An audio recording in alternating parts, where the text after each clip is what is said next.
Pakistan railway ایک زمانے میں منافع بخش ادارہ تھا، بلکہ 3 سال پہلے تک کی اگر بات کی جائے تو حالات اتنے برے نہ تھے، لیکن آج یہ ادارہ کباڑ خانے میں تبدیل ہو چکا ہے۔ دسیوں ارب روپے خسارے میں چلنے والے اس ادارے کا حال بتا رہے ہیں اسلام آباد سے بے نظیر مہدی۔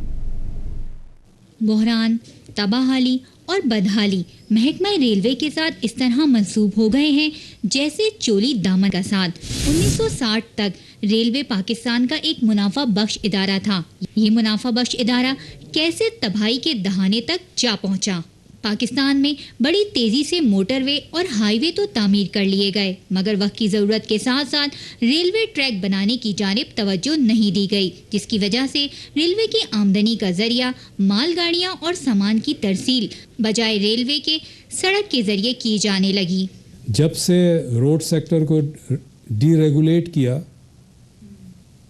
اور اجازت دی کہ جو بھی ٹرک چلانا چاہتے ہیں چلا سکتے ہیں، کوئی پابندی نہیں ہے، اس وقت سے ریلوے خسارے میں جانا شروع ہوا۔ جہاں ریلوے کی تباہی میں کرپشن اور دیگر عناصر شامل ہیں، وہاں ایک وجہ اور بھی بتائی گئی۔ اور 78 کے بعد تو ریلوے کی ریکوری کا سوال ہی نہیں پیدا ہوتا، چونکہ جب NLC بنی ہے تو بلک گڈز کی ٹرانسپورٹیشن جو ہے وہ NLC نے لے لی، ریلوے کے پاس نہیں رہی۔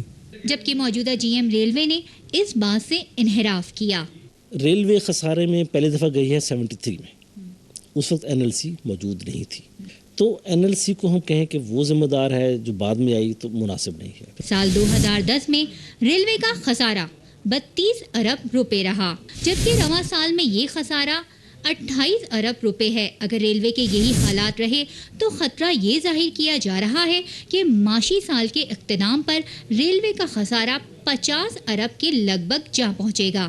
منافع سے خسارے کی کہانی جو بھی تھی، اگر اب بھی محکمہ ریلوے کی بہتری کے لیے ٹھوس اور جامع اقدامات نہیں کیے گئے تو مستقبل کی کہانی کو سمجھنے کے لیے زیادہ سوچ بچار اور اعداد و شمار کی ضرورت نہیں پڑے گی۔ کیمرہ مین یاسر علی کے ساتھ بے نظیر مہدی، ARY نیوز، اسلام آباد۔